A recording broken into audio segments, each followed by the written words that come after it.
Hello, and welcome to Precision Athletic Training Home Study CEUs. I am Megan Hunt, the Vice President of Precision Athletic Training, and I'm happy to have you logged on today. Precision Athletic Training provides quality and convenient athletic training services for sporting events. We were founded in 2009 and began providing CPR and CEU opportunities for athletic trainers in 2013. Please note that the course evaluation form and assessment form are posted on the same page as this video. Please remember to download them, fill them out, and email them to me at mhunt@precisionat.com. When I receive these, I can then email you your statement of credit for the course. If you have any questions, please email me or call me at 781-366-1880 during normal business hours. Our presenter for the Concussion series is Cassandra Johns. Cassie earned her undergraduate athletic training degree at Florida Southern College and her master's in science at Georgia Southern University, focusing on concussion research. Her thesis was focused on the prediction of concussion utilizing baseline assessment tools, which she presented on at NATA in St. Louis in 2015. Along with this, she's also the second author of The Role of a Certified Athletic Trainer/Therapist in Concussion Management, which is published in Current Research Concussion, a Canadian research journal. Without further ado, Cassandra Johns. Hello everybody, and thank you for tuning in to the last part of our 4-part concussion lecture series. In this lecture, we'll be focusing on late life impairments. As Megan said, my name is Cassandra Johns. If you have any questions, please do not hesitate to email me at Cassie with a K at precisionat.com. So without further ado, let's get started. So I'd like to start off this lecture by going over the Concussion movie trailer. At this point, the Concussion movie is out. I'm not sure who's seen it. I haven't gotten a chance to see it yet, but I'm sure we've all seen the backlash articles. But considering we're going to be having some obstacles with this movie, I'm sure as a profession, I wanted to start off by showing you the trailer in case you haven't seen it.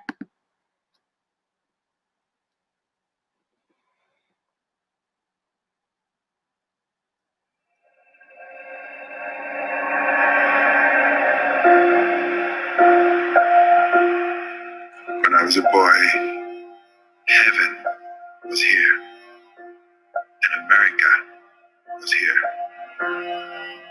You could be anything, you could do anything. I am the wrong person to have discovered this.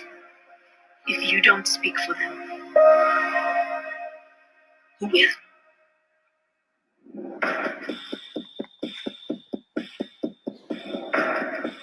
I found a disease that no one has ever seen. Repetitive head trauma chokes the brain. The NFL does not want to talk to you. You turned on the lights and gave their biggest boogeyman a name. You're going to war with a corporation that owns a day of the week. No proof was presented today because there simply isn't any. They have to listen to us. This is bigger than they are. What do you think they're doing to you now? That's nothing.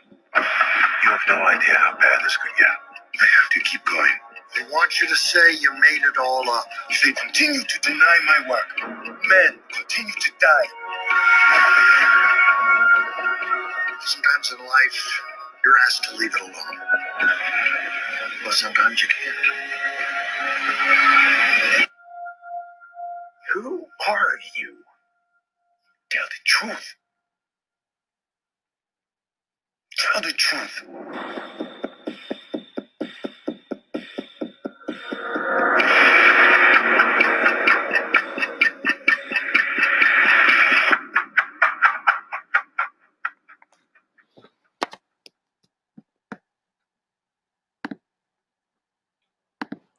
Okay, so just to begin this with a disclaimer, I'm not using the video for any actual facts, but I wanted to show it because Hollywood has a way of pulling things a little bit out of proportion.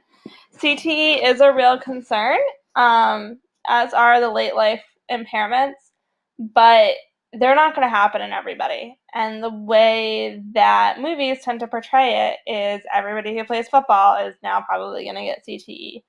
And as we know, that is likely not the case. So this will heavily focus on CTE because it's what you're going to hear about the most in the media. It's definitely what we're going to deal with the most as athletic trainers following this movie. I'm sure we're going to have a lot of parent questions even following into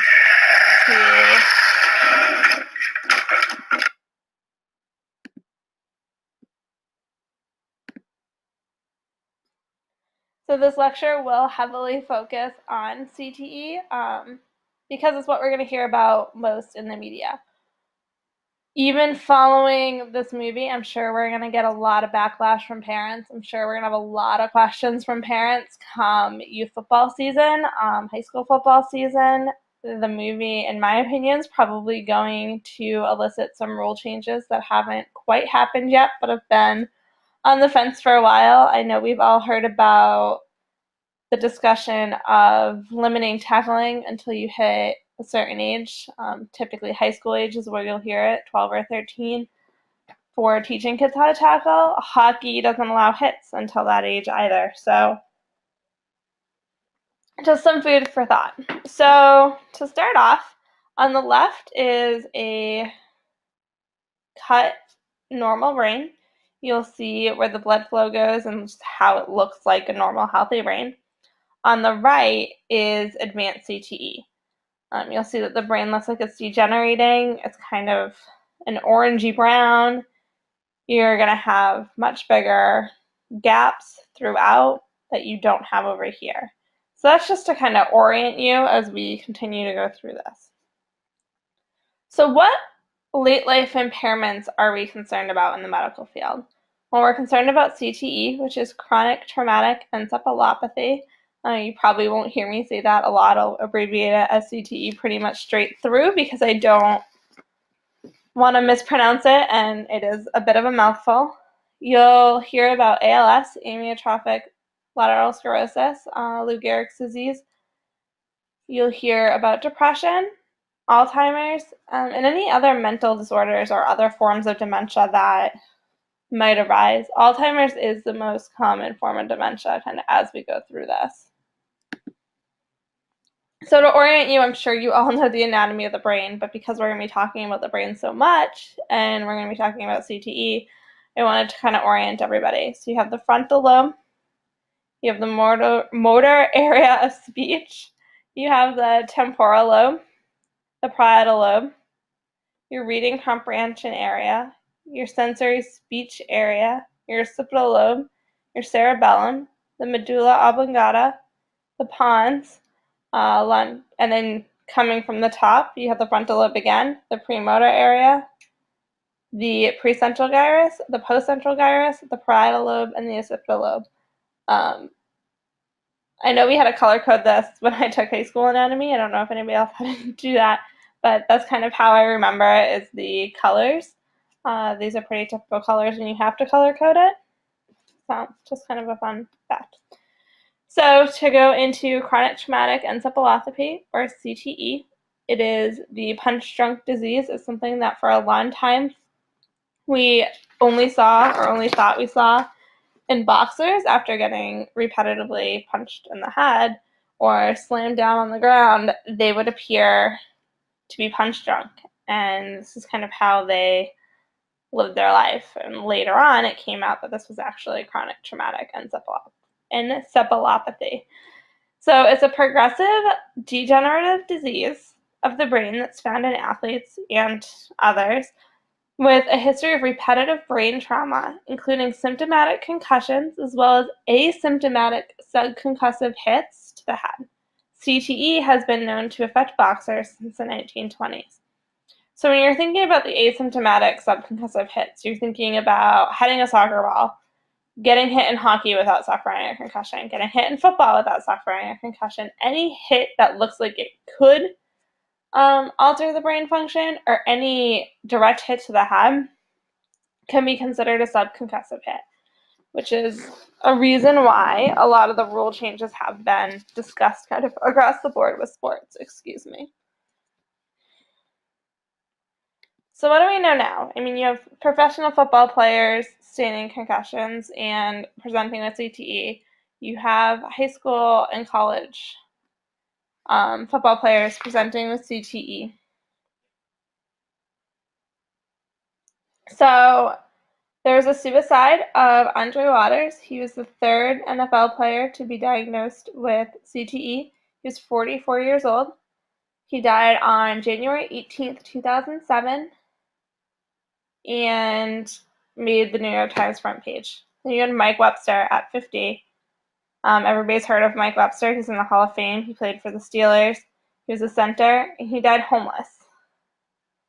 And then you have Terry Long, who was 42 when he died, and Ted Johnson, who made the front page of the New York Times and Boston Globe in 2007 on February 2nd. So what did these men have in common? What predisposed them to CTE, and what made us get to the point of dissecting their brains and deciding that they had CTE? These four men were the Iron Men of football. They were the people who would get up from hits like this where the helmet flew off. They were the people that exhibited no blood, no foul, push through it, be tough. All those thought processes that you hear about in football, and you even hear it on the sidelines of youth football. If it's not broken, get back on the field, which, I mean, we don't say, but how many of you have heard a coach say that? How many of you have heard a coach say, oh, you just got hit in the head, you're fine, and push them back out? How many of you have had an argument with a coach that a kid has a concussion where the coach has said, oh no, he's fine, he just has a headache? Or, oh no, he's fine, he just needs to shake it out, he had his bell rung. That's what these men alluded. They were the professional football players that showed if you just rub some dirt on it, you're fine.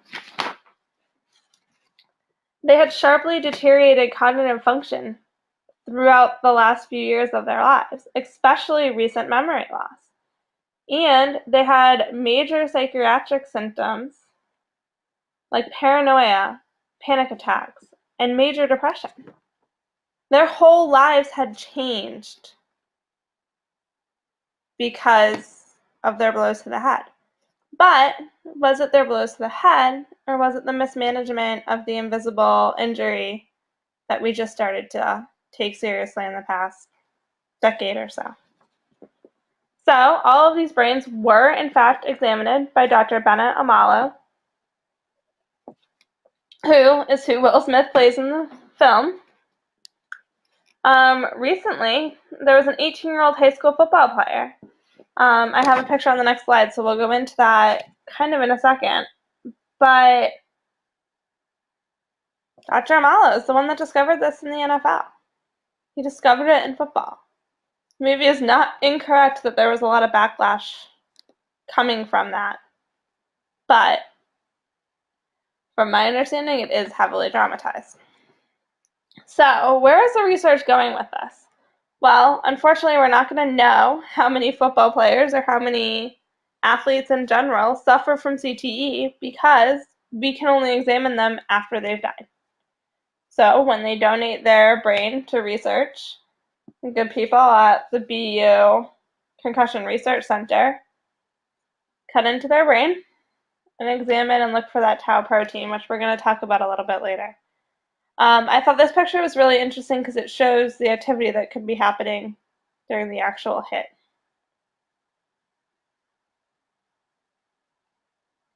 Okay, so here's the brain of the 18-year-old high school player whose family has decided that he wants to be left anonymous. Therefore, we obviously don't have his name. So in the top left picture, you have a whole mount section of the frontal cortex showing very focal depression of that tau protein around small blood vessels. So if you look here, you have the tau protein in brown. It's squared in red. This came directly from the, excuse me, the Boston University CTE research website. In the bottom left, this is heavily magnified. It shows dense tau immunoreactive NFTs around small blood vessels and extensive tau immunoreactive neutrites and neutrophil immediately surrounding the area. And for those of you that don't know what NFTs are, they're the little holes that you're seeing here. In the top right is another whole mount section of the frontal and insular cortex showing very focal deposition of the tau protein around a small blood vessel in the insular cortex. And down here is that magnified picture again. So it shows dense tau immunoreactive NFTs, again the holes, and tau immunoreactive neurites in the neutrophil immediately surrounding the area. And this is kind of what CTE looks like, and when you break it down, it is scary. It can't currently be diagnosed on an MRI. I know when I was working last year, one of the coaches I worked with was like, oh, I should go get an MRI and figure out if I have CTE or not. I've gotten hit in the head a bunch. And I was like, that's not really how that works. But I'm glad that you at least recognize what CTE is and you take concussion seriously. So, I mean, it was a step in the right direction. He was definitely misinformed, but I think it's good that coaches are starting to realize the seriousness of concussions, especially when, just over a decade ago, we were still allowing same-day return to play. So here's a table that talks about the major components of chronic brain damage and dementia phlogistica. Sorry, I apparently can't say that word right now. It's punch-drunk dementia. It's also known as CTE. The areas damaged and the clinical signs and symptoms. So these are important, so I'm going to read through them real fast. The septum pendulum, adjacent paraventricular gray matter, front and temporal lobes are going to show an altered effect of emotional ability, or euphoria, and memory. Any degeneration of the substantia nigra is going to show the Parkinson's syndrome of tremor, rigidity, or bradykinesia. The cerebellar scarring and nerve cell loss is going to show slurred speech or loss of balance and coordination. And diffuse neuronal loss is going to show loss of intellect or Alzheimer's syndrome. So CTE can be diagnosed as Alzheimer's while they're living. And it's not until further examination that we realize that it was a different form of dementia, or it could have been the two together. I don't know of much research that's looked at the possibility of them being adjoined. So let's talk about amyotrophic lateral sclerosis a little bit. Just a little background on me so you know why I know so much about ALS. So when I was in college, I worked on a case study of a golfer that ended up being diagnosed with MS. His differential diagnosis included ALS. It included meningitis, and it included a few other neurological diseases. With that, we had to do extensive research into what ALS was and kind of where it came from. It's a nervous system or neurological disease that causes muscle weakness and impacts physical function. It's a type of motor neuron disease that causes nerve cells to gradually break down and die. In the United States, ALS is sometimes called motor neuron disease and is also known as Lou Gehrig's disease. Sorry about that, I didn't mean to switch to the side. So ALS is, again, what Lou Gehrig was diagnosed with. There has been some speculation in a couple of recent studies I've read, and recent books that I've read, that speculate that there's a possibility that Lou Gehrig did not have ALS. They speculate that he could have had a form of CTE. Lou Gehrig was your baseball player that was known for getting hit in the head. He took a lot of pitches to the head, and as we know, helmets weren't what they are now. So with that being said, there is some speculation in that. I thought it was kind of a fun fact that people might want to know about.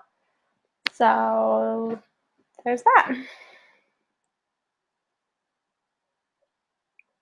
So you're also looking at depression, and we're not talking about just your generic depression. This depression is going to be slightly harder to cure because it's as if the neurometabolic cascade never stopped. And for those of you that didn't tune into the first lecture, we'll go on a quick idea of what the neurometabolic cascade is. The calcium and potassium pump works overtime, causing an influx of potassium in the cell, or in the brain, I should say, and in the cell. You then have an increase in ATP, which causes potential cell death, and with that, you continue to have the sodium potassium pump working overtime, having that influx of potassium, and it causes a depressive state of the brain as well as altered neuron transmission. So it's a direct result of the regions of the brain that are injured, according to some Pitt research. So this isn't just your basic chemical imbalance depression. This is directly caused by the concussion. This is a picture from Pitt research that shows the area of the brain that could be affected with this. It's going to be slightly harder to treat with medication than regular depression. So moving into Alzheimer's. So we're all familiar with what Alzheimer's is. It's a type of dementia that causes problems with memory, thinking, and behavior. Symptoms are usually going to develop slowly and get worse over time, becoming severe enough to interfere with some daily tasks. So this is a normal brain. This is the normal brain cross-sected. This is what an Alzheimer's brain looks like. So it almost looks like it's withering away. And then this is what the slice looks like. I want to show you the slice because it doesn't really look all that similar to CTE, even though the presentation can be about the same. But this is pretty key because that's what you see in CTE. And the spread here, you're going to see in CTE as well. This is another scan that shows a normal brain, a brain with some mild cognitive impairment, and then Alzheimer's disease. So you're seeing all the activity that goes on through here, seeing slightly less activity through the midsection of the brain, and you're seeing absolutely no activity through the midsection of the brain here. Excuse me.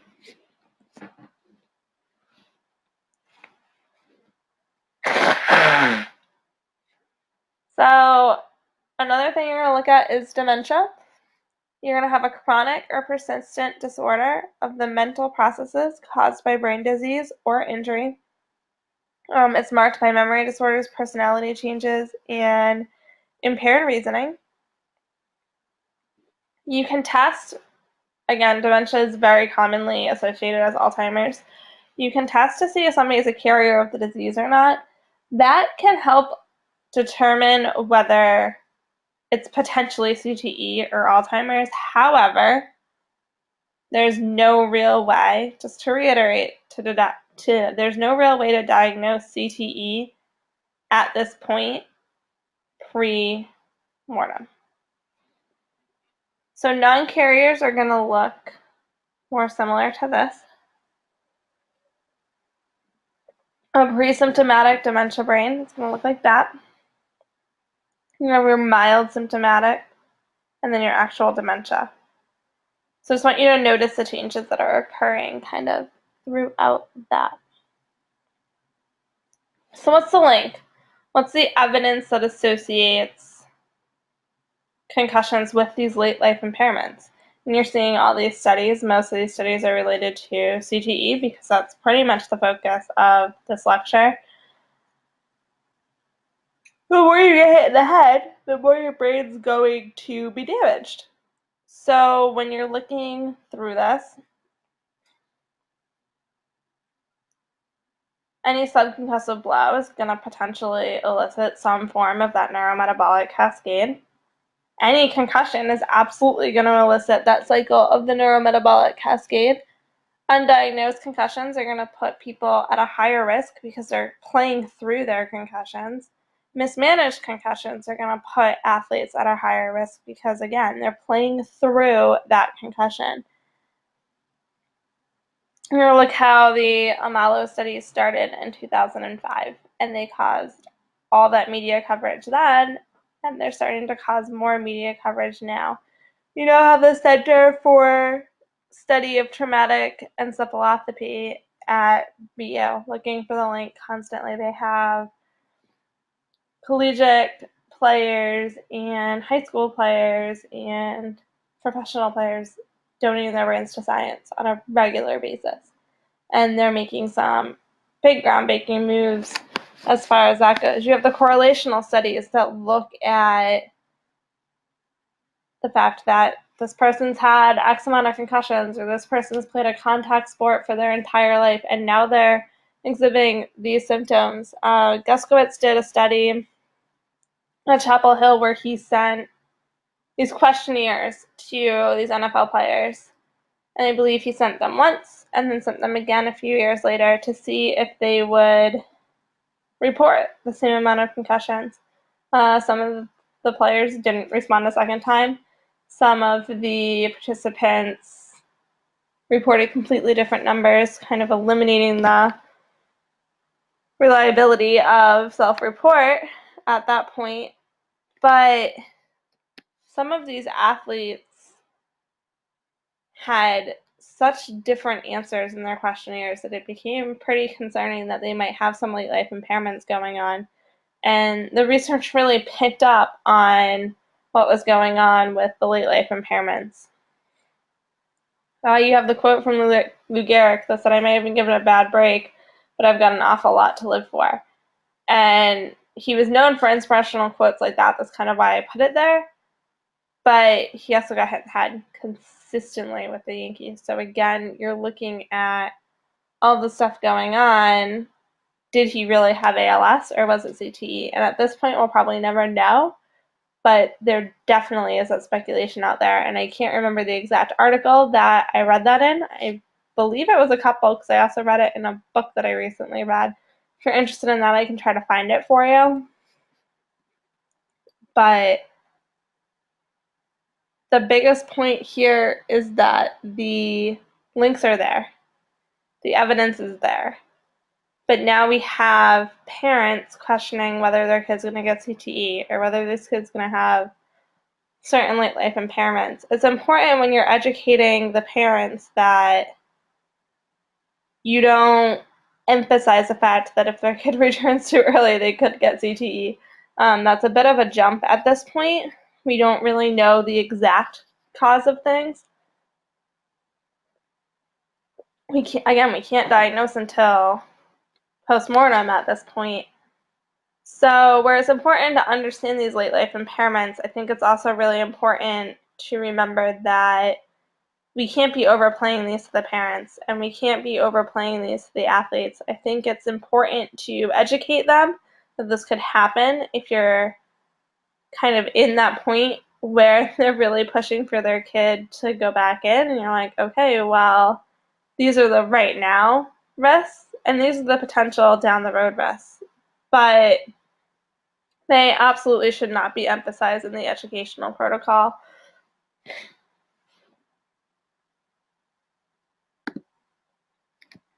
So how can we prevent this stuff from happening? Helmets aren't going to prevent the concussions. They could potentially be helping with subconcussive blows. I don't think there's enough research at this point to make that conclusion.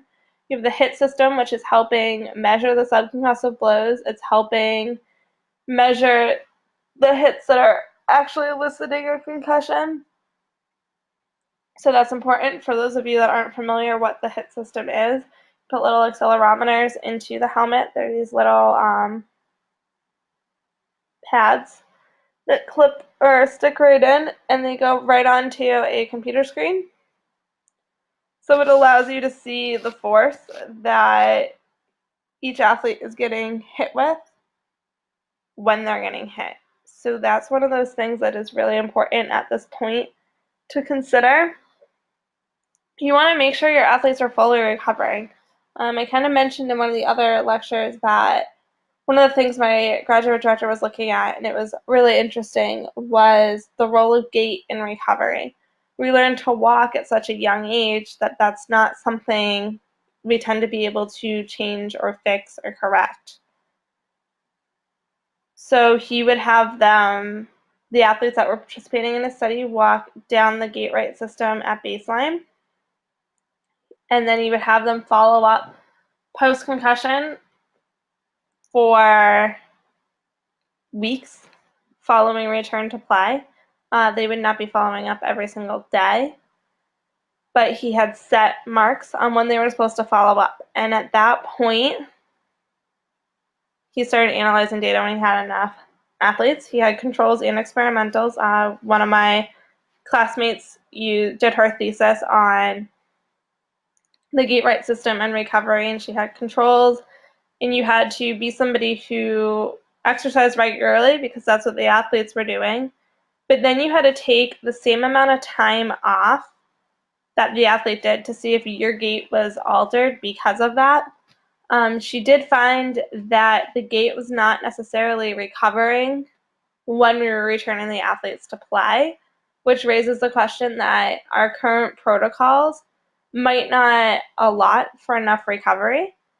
And that's just something that future research is going to have to continue to look at to help prevent these potential late life impairments and the potential immediate risks of returning too early. With the gait being altered, that could help explain why following a concussion, you're at a 1 to almost 4 times greater risk of sustaining a lower extremity injury following return to play. It could be because you're not fully recovered and your gait is still altered. It's not something at this point that we can rehab because, like we said, we learned to walk at such an early age that it's really hard to alter that and fix that, especially following a concussion. The diagnosis and management of concussions is going to decrease the risk of these late life impairments. So having those baseline assessments, following up with the athlete. If you see an athlete that gets hit and they don't do anything, then, or they don't say anything to you, then go up and check on them. I know I've worked a couple of basketball games where the kid falls and you can hear their head hit the court, and they get relatively right back up. They shake it right off and resume playing, and the refs never stop the game. So the second I can, I go and check on that athlete and make sure that they're not showing signs and symptoms of a concussion. And sometimes the coach gets irritated because the kid's saying they're fine, and I'm making them go through a mini diagnosis or a mini evaluation to make sure that they haven't sustained a concussion. But in the middle of a game, you can't always rely on the athlete to forthcomingly tell you or be forthcoming about their injury, especially if they feel like they're a crucial player to the game. You see a lot in the better athletes, the ones that are just naturally talented, that they're not as likely to come right back out because their team's kind of depending on them. They might be one of the best players, and they don't want to be the reason why lose the game. So you really need to kind of pull teeth with those athletes and make sure that you're not missing a concussion just because they're not coming right over to you the second they hit their head. I think at this point it's pretty common to say, okay, hit my head, I'm going to have a headache. I mean, everybody's going to have some level of a headache after smashing their head on the court, but what's the cause of the headache? Is it superficial? Is it just a bruise on their scalp? Or are they eliciting other symptoms? Are they showing other signs? What are they acting like? How are they playing? Has their play altered at all? That diagnosis and that initial recognition is huge in potentially preventing any late life impairments. Limiting how many times a kid has the soccer ball, limiting when you teach them how to have the soccer ball because of neck strength, their cervical strength, or core strength, limiting when a kid can learn how to hit in football, and limiting how they hit, making sure that their form is great. I worked with one youth football team this past fall.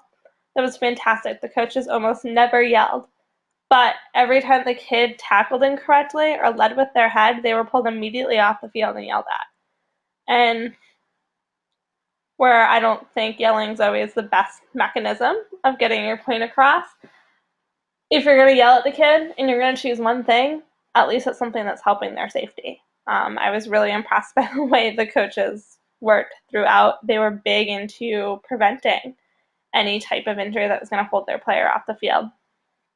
And I haven't seen that in many youth leagues, so it was nice to see. Management of concussions. So, especially if you work for us, you might be at a school only one time if you're one of our independent contractors and you don't follow up with them, or we have clients where we just cover their games and not their practices, so you don't get to follow up with the athletes as much as you would like.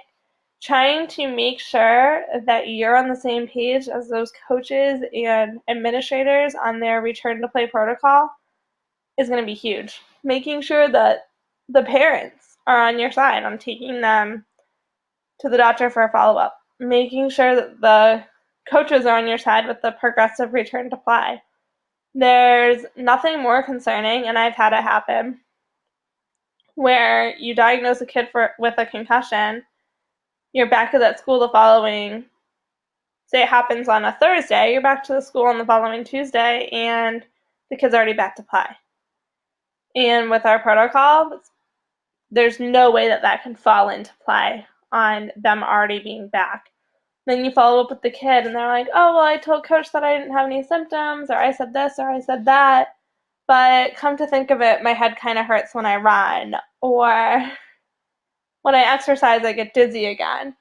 And those are things where it's, again, a lack of education. They don't have somebody there advocating for them on a full-time basis. And unfortunately, at this point, it's definitely a budget reason why schools don't have somebody advocating there on a full-time basis. But if you make sure you're on the same page with the coaches, that happens a lot less, especially if they know that you're coming back and they're going to see you again. So the management of the concussions is going to help prevent so many things, especially the depression that's going to happen or could happen later, or any memory problems that might happen later, or the returning to learn aspect of things. I know I said something to a coach one day where I'm like, well, did you ask the kid how their day in school went? And they were like, well, no. And they said that they felt fine, so I assumed that they felt fine. And when I followed up with them, the kid was like, oh, well, my head hurts. Or it doesn't hurt now, but it did when I was in math class. Or, I was really okay, but I was taking this test in English and my head started pounding. Those are the things that kids don't think to be forthcoming with unless you ask, especially when you're working with a younger population. And if you can nip this stuff now, they're going to be at a much smaller risk of potentially having these issues later. Recovery, diagnosis, management, it's huge. And I know I'm harping on it a little bit, but I guess I firmly believe from the research that I've read that if we manage things correctly the first time, the kids are going to be in a much decreased risk throughout their life of having all these other issues. I know when I'm going through my return to play protocol, their first day of partial practice, if they're a soccer player, they're not allowed to have the ball. Their second day of non-contact practice, I tell them the same thing. Don't have the ball. They can't head the ball until their contact practice.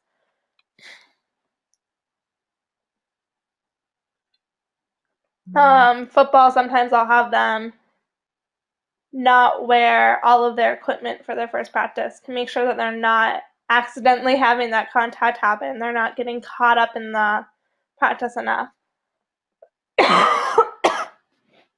Excuse me. That's all going to relate back to the management of concussion and how it works.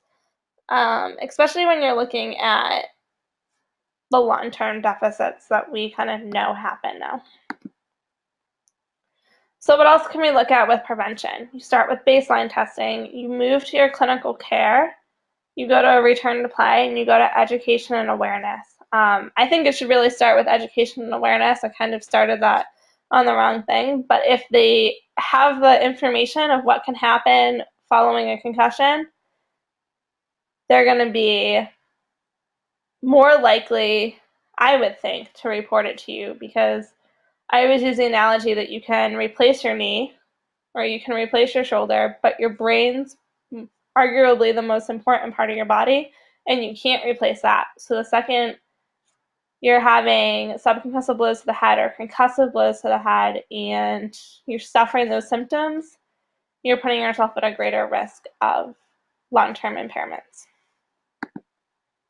So kind of in summary, the biggest thing with both concussions and late life impairments are recognition. So if you can recognize a concussion right off and treat it and diagnose it and manage it, and all of that goes well, then great. That's awesome. You're putting them at a decreased risk of further injury. You're putting them at a decreased risk of late life impairments. If you can recognize the impairments, so kind of when we went through any of those trademark signs and symptoms, go back to the football players who had been diagnosed, with CTE. If they were somebody that was always on point and all of a sudden they're forgetting things and their cognitive function is decreasing, you might want to look into them. I've used the analogy, the person that loses their keys every single day, or the person that misplaces something that they use daily on a regular basis. Those are the people that, where they might not have any issues, you want to keep an eye on them, and you probably want to get them to the doctor in case you can slow down those symptoms from occurring. If they have psychiatric symptoms, if they suddenly become paranoid or they start having a lot of panic attacks that they didn't have before, or you have somebody who's always been a positive person, they've always been happy, and all of a sudden they've been depressed for months, and they're not telling you about it, get them to the doctor. You'll see social withdrawal as a sign of some of these late life impairments where they were social for their entire life, and then all of a sudden they wanted to alienate themselves from everybody. I recently read an article about this football player who had a lot of promise. He grew up in Kentucky. He got a scholarship to one of the D1 schools, I don't remember which one, played a season, and retired. He had one really bad concussion during his collegiate career and said he was done. By choice. Within 5 or 10 years, he was experiencing these symptoms. He was married to his college girlfriend. They were living together. They went from hanging out with their friends all the time to him not wanting anybody to see what he was going through. He was losing his keys constantly. He was having crazy mood swings. All of these things were happening, and when he died, she donated his brain to research, and it came out that in his it was either late 20s or early 30s, he was showing some advanced signs of CTE, and it's one of those stories that you kind of hear about on the news of, oh my God, this young guy had CTE, where, yeah, those cases at this point are seemingly rare. I mean, you have had the high school athlete who was 18 and showed signs of CTE on the scan that I showed you earlier, but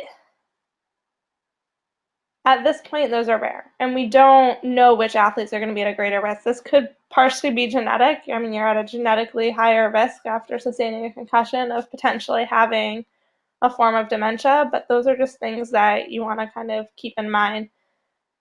And the prevention aspect is just early recognition of anything. If you can recognize any disease early, you're going to slow it down to some degree. Or you're going to hope to slow it down to some degree. You can't slow down everything, but early treatment's key, especially with any of these dementia or depression aspects of things. So that kind of sums everything up.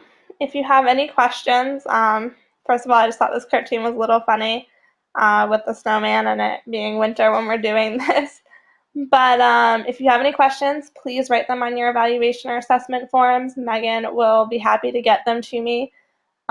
Please fill those out or you won't get credit for this. And again, her email is mhunt@precisionat.com. And if you have any questions, you're also welcome to email me at Cassie with a K @precisionat.com.